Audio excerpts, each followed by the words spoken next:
Bueno, aparentemente, aunque yo no lo estoy viendo, estamos grabando.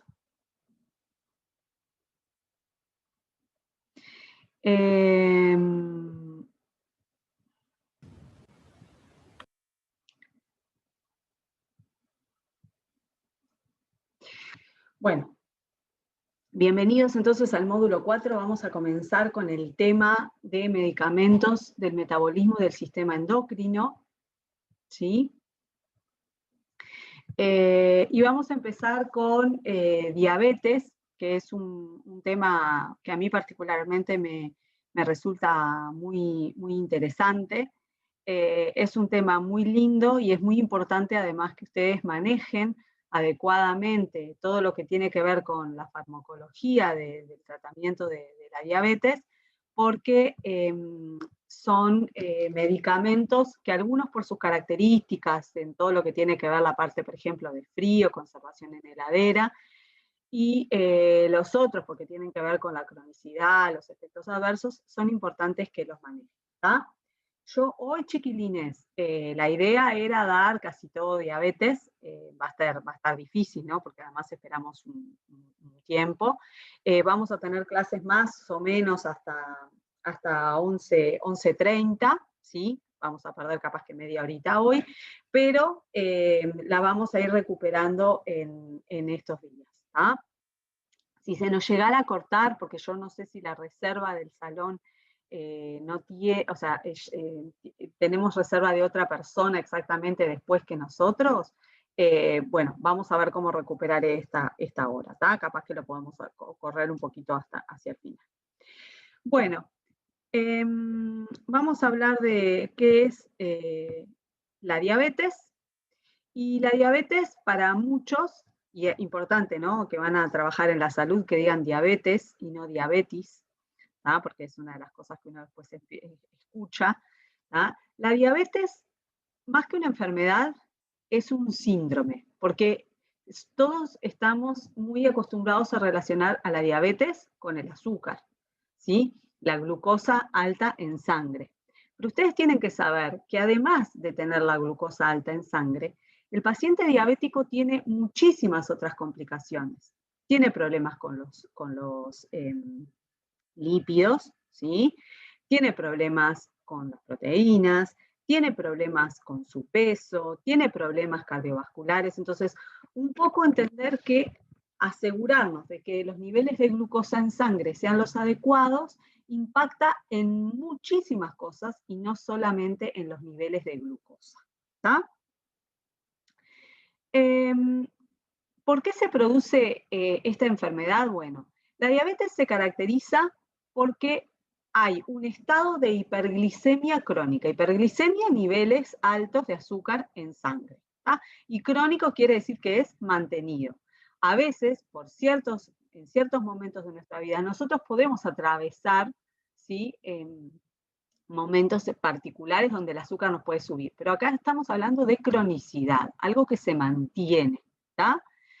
¿Por qué se puede dar esto? Bueno, hay diferentes tipos de diabetes, y los vamos a ver un poquito, pero tienen que ver mayoritariamente con que o el cuerpo no produce suficiente insulina o la que produce no la puede usar bien, ¿tá? Entonces, ¿qué pasa? Ustedes saben, la insulina es esa hormona secretada por el páncreas que controla que la glicemia baje. Si la insulina es poca o la insulina no funciona bien, entonces la glicemia no baja y el paciente tiene hiperglicemia, ¿tá? La enfermedad es una enfermedad que es muy prevalente, o sea, está aumentando el porcentaje de personas diabéticas en las poblaciones, sobre todo de países desarrollados.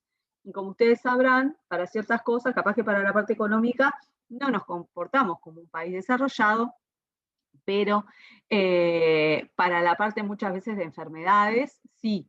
Y bueno, la diabetes es una de esas enfermedades en las cuales nos comportamos como país desarrollado. Y una de las cosas súper importantes es que, alguien pregunta acá, el glucógeno es el que aumenta el azúcar en sangre exactamente. El glucógeno hace lo opuesto que la insulina, ¿tá? Pero el glucógeno no es una hormona. El glucógeno es la forma que tenemos de reservar azúcares cuando no los estamos utilizando, ¿tá? Y la hormona que se encarga de que el azúcar aumente se llama glucagón, ¿tá? Esa es la hormona, no el glucógeno. El glucógeno es la forma que reservamos, ¿tá? Bueno, entonces, como les decía, ¿por qué mantener los niveles de glicemia es súper importante? Porque tener una diabetes no controlada es la principal causa de ceguera, amputaciones, insuficiencia renal y enfermedad cardiovascular, ¿tá? En países desarrollados y en algunos en vías de desarrollo como el nuestro, ¿tá? O sea, no tener el azúcar controlada no es simplemente eso, tengo el azúcar alta y no me importa, no, bueno, a largo plazo, y en algunos casos cuando las diabetes son muy mal controladas desde un principio, no tan a largo plazo, las consecuencias pueden ser catastróficas para la salud. Se caracteriza entonces por ese nivel de azúcar y ahí, ¿tá? Como dice en el segundo párrafo, también se producen alteraciones en los niveles de colesterol, de triglicéridos y de otras sustancias. La prevalencia en Uruguay es del 7% en estos años y de la población diabética, de la población diabética, la mayoría tienen diabetes mellitus, no mellitus, mellitus tipo 2, 90%, y el otro 10% en general tienen diabetes tipo 1. Hay otros tipos de diabetes que nosotros no vamos a ver, pero que tienen unos porcentajes muy menores y por eso redondeamos en 90-10. De las embarazadas, 2% pueden sufrir de diabetes gestacional durante el embarazo. Entonces vamos a ver un poco este tipo de diabetes y cuáles son las diferencias más adelante. Para entender qué es lo que pasa en la diabetes, vamos a entender un poco qué pasa cuando comemos, ¿sí? Cuando nosotros comemos, ¿sí? El alimento, voy a estar acá, no sé si ustedes llegan a ver mi cursor en el primer circulito, ¿tá? Donde dice intestino delgado. Ahí los alimentos pasan desde el intestino al torrente circulatorio, ¿tá?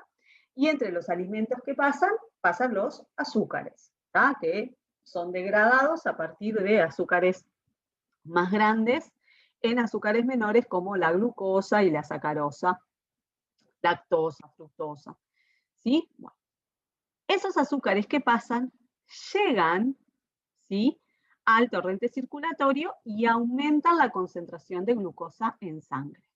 Ese aumento de glucosa en sangre le da señal al páncreas, ¿sí?, que es el segundo circulito, el que tiene el órgano ese amarillo, y especialmente a las células beta del páncreas. Y esas células beta del páncreas son las encargadas de producir insulina, ¿tá? Que son como esos pequeños fantasmitas ahí que se liberaron del páncreas. Como decíamos, ¿por qué es importante la insulina? Bueno, porque baja el azúcar. ¿Cómo baja el azúcar? La insulina. ¿Cómo baja la glucosa circulante la insulina? Bueno, la insulina es la que le permite a la glucosa, y si lo ven ahí al costado del hígado, del tejido graso y del músculo, acá está la insulina y esto es la glucosa. La insulina es la que le permite a la glucosa entrar a estos tejidos, ¿sí? O sea, la insulina se libera, ¿tá? Y lo que hace es abrir como las puertas para que la glucosa pueda ingresar a los diferentes tejidos, ¿tá? ¿A qué tres tejidos de forma mayoritaria y más importante? El hígado, el tejido graso y el músculo, ¿tá? Esos son los tres tejidos en los cuales la insulina es súper importante para poder facilitar la entrada de glucosa, ¿tá? vamos a ver que cada uno de esos tejidos hace cosas diferentes con esa glucosa, ¿sí? El tejido adiposo, cuando le llega mucha glucosa, es un tejido que en general no hace mucho gasto de energía, porque es un tejido de reserva. O sea que lo que hace es transformar esa glucosa en grasa. El músculo, por el contrario, es un tejido que utiliza mucha energía, o sea que transforma esa glucosa en, por ejemplo, en ATP. Y lo que le sobra, cuando ya hizo todos los requerimientos energéticos, lo transforma en glucógeno. Tiene sus propias reservas de glucógeno, que es una cadena como re larga de glucosas todas unidas.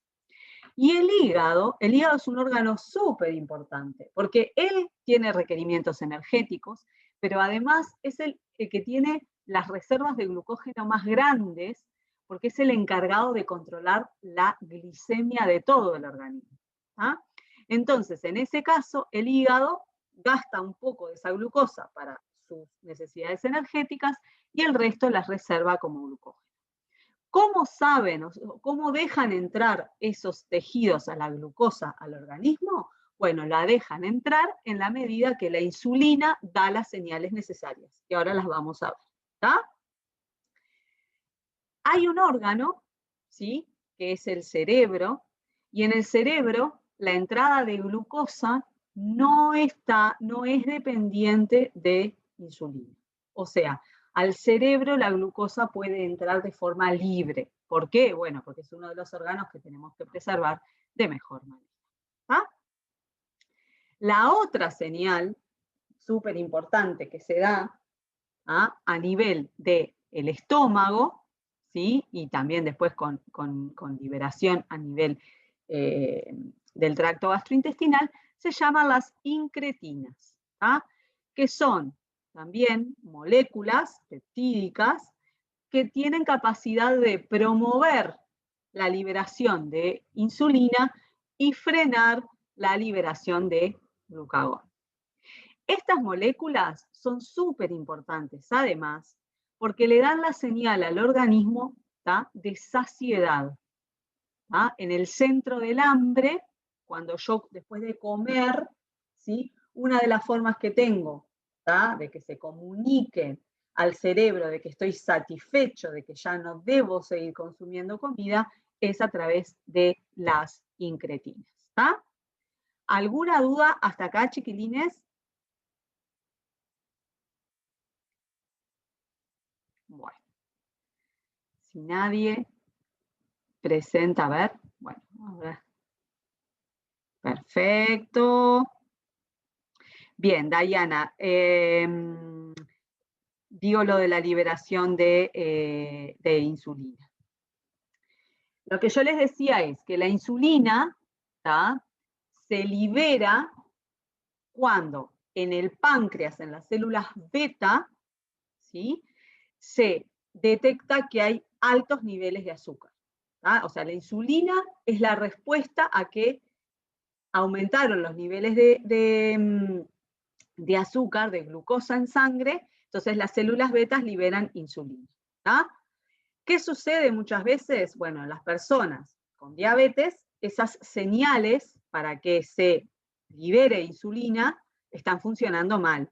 Entonces eso hace que el páncreas o no funcione porque no recibe la señal correctamente, y después vamos a ver que hay otras posibilidades. Hay páncreas que ya están como agotados, y aunque quieran, no pueden liberar insulina, o hay otros páncreas que liberan insulinas como si yo les dijera algo así como defectuosas. Son insulinas que salen del páncreas, pero cuando llegan a los órganos blancos, a los órganos objetivos, que dijimos que eran el hígado, el tejido graso y el músculo, no funcionan bien, entonces para los tejidos esos es como que no hubiera glucosa para hacer entrar, porque la insulina no es capaz de dar la señal correcta. Esta es la que viene.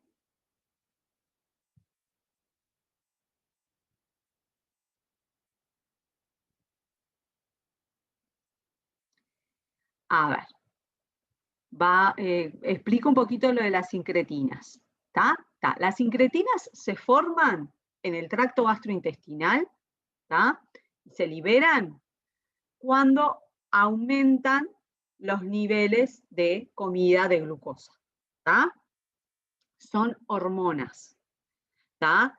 Igual que la insulina, que es una hormona. Y son hormonas peptídicas, están hechas por la conjunción, o sea, cadenas de aminoácidos. ¿Tá? ¿Algo más? Que no sé si... Ah, y alguien había preguntado. Y las incretinas, ¿tá? Lo que hacen es, cuando son liberadas, ¿tá? Al torrente circulatorio, en el páncreas, ¿sí? Pueden aumentar la liberación de insulina y pueden frenar la liberación de glucagón, ¿no? Porque lo que queremos cuando comemos es que haya señal de que la glucosa debe bajar, ¿no? Porque la tengo que usar o reservar, ¿tá? Y no necesito que la glucosa aumente. Entonces el glucagón lo tengo que frenar. ¿Ah? Bueno. Entonces, ¿tá? La forma en la que la glucosa, ¿tá? Estimula la liberación de insulina en el páncreas es la siguiente. Esto se los voy a contar para que ustedes tengan idea, a grosso modo, de cómo trabajan algunos de los fármacos que vamos a ver después. ¿Tá? La idea es esa, que tengan una idea. Nadie les va a preguntar cuáles son los pasos de la liberación de insulina por parte del páncreas. ¿Tá? Cuando llega glucosa, todo esto que está acá es una célula beta pancreática. ¿Tá? Cuando llega glucosa y entra la glucosa acá, a esta célula pancreática, cuando sucede eso, por ejemplo, después de que comemos y los niveles de glucosa aumentan, la glucosa se degrada, ¿tá? En el proceso de glucólisis, ¿se acuerdan? Que es un proceso que servía para obtener ¿qué? ATP. El ATP es la moneda energética de nuestro organismo. Cuando el ATP aumenta, ¿tá? Acá existen unos canales de potasio que son sensibles a ese ATP. O sea, cuanto más alto es el ATP, los canales de potasio esos más se cierran. Y estos canales de potasio que se cerraron, ¿sí? Lo que provocan a nivel eléctrico en las células es una despolarización. ¿Se acuerdan que las membranas celulares tienen una diferencia de potencial? Pero si estos canales de potasio se cierran, esta diferencia desaparece y se dice que la célula, la membrana se despolariza. Cuando esa membrana se despolariza, entran por este lado canales de calcio. Y esos iones calcio, perdón, entran canales de calcio, no, se abren canales de calcio y entra calcio. ¿Ah? Y ese calcio que entra a la célula beta da la señal de que se libere insulina. ¿Ah? Es como diferentes pasos que se suman. Entra glucosa, aumenta el ATP, el aumento de ATP hace que se cierren canales de potasio, estos canales que se cierran provocan despolarización, esa despolarización provoca apertura de canales de calcio, esos canales de calcio hacen que aumente la cantidad de calcio y con la cantidad de calcio se da la liberación de insulina. ¿Tá? ¿Por qué se descubrió esto? Bueno, cuando se entendió, por ejemplo, cómo funcionaban ciertos fármacos que vamos a ver, que se llaman sulfonilureas. Las sulfonilureas, como la glibenclamida, la glimepirida, ¿sí? Son fármacos que hacen algo parecido a lo que hace el ATP. Bloquean canales de potasio. ¿Ah? Y al bloquearlos pasa es lo mismo, ¿no? Se bloquean los canales de potasio, se da la despolarización, entra calcio y se libera insulina. ¿Ah? Entonces lo vamos a ver cuando veamos la acción de ciertos fármacos. ¿Ah? Entonces, se dice que la glucosa es el principal secretagogo de insulina. O sea, es la principal molécula que da la señal para que se libere insulina por parte del páncreas. ¿Ah? Señales secundarias las vimos recién, las sincretinas. Las sincretinas son moléculas que también estimulan la liberación de insulina. Pero ¿cuál es la principal? La glucosa. ¿Está?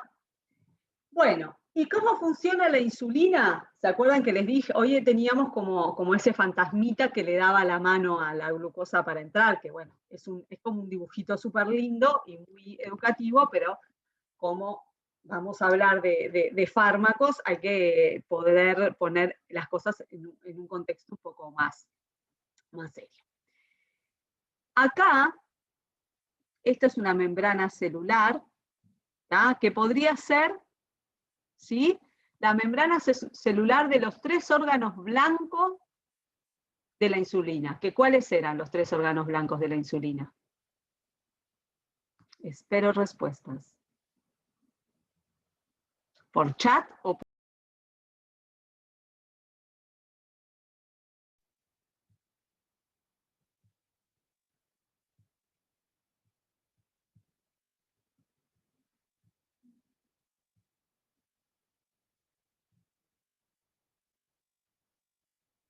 Volví.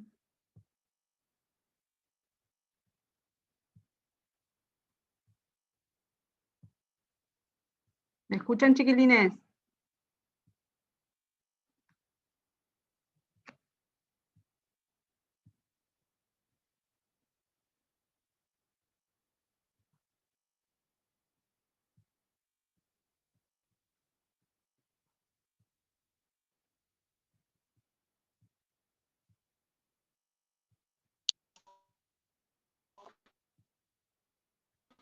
¿Me escuchan?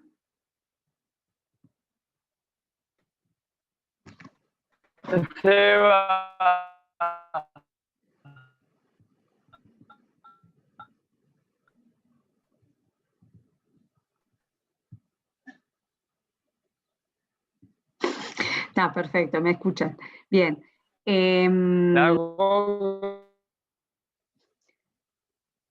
Bueno, ahora silencien los micrófonos.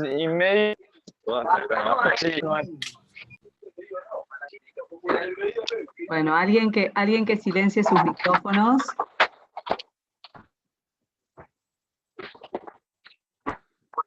Bueno. Chiquilines, entonces, estoy buscando a ver dónde es que los puedo mutear a todos.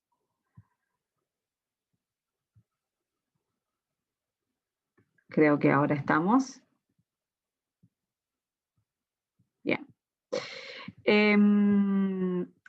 Bueno, mi pregunta antes de que se me apagara todo fue si se acordaban, me lo pueden decir por el chat o me lo pueden decir activando el micrófono, ¿cuáles eran los 3 lugares donde la insulina actúa? ¿Cuáles son los blancos de la insulina?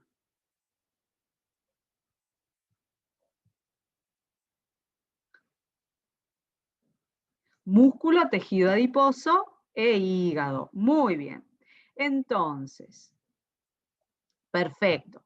Entonces, esta membrana de acá, chiquilines, podría ser la membrana de cualquiera de esos 3 tejidos, ¿sí? O de esos 3 órganos. Podría ser la membrana de una célula de tejido adiposo, de músculo o de hígado. ¿Tá? Entonces, esto que está acá en amarillo y que dice inactivo es un receptor de insulina. ¿Tá? Mientras la insulina no llega ahí, este receptor está tranquilo, quieto, no pasa nada. ¿Qué pasa cuando el páncreas aumenta la liberación de insulina? Bueno, la insulina llega y lo activa sus receptores en esos 3 tejidos. ¿Qué pasa cuando este receptor se activa? Bueno, pasan cosas a muy corto plazo y cosas a un poco de más largo plazo. La primera cosa importante derivada de esta activación y de esta traducción de señales es que en estos tejidos, adiposo, músculo e hígado, aumentan, ¿sí?, los transportadores de glucosa. nosotros en esos tejidos siempre tenemos un mínimo de transportadores de glucosa. ¿Está? Acuérdense que la glucosa es hidrófila y las membranas son lipófilas. O sea que la glucosa no puede simplemente decir traspaso la membrana. Necesita transportadores. Bueno, esos transportadores están en una cantidad mínima suficiente, ¿tá? Hasta que aparece la señal de la insulina, y cuando esta señal aparece, estos transportadores de glucosa aumentan en mucho su número. ¿Eso qué le permite a la glucosa? Entrar en grandes cantidades en esos tres tejidos. Entonces, ahí vamos a tener que aumentando la entrada, ¿sí? Vamos a poder promover la utilización de glucosa para hacer ATP, vamos a poder promover la síntesis de glucógeno, como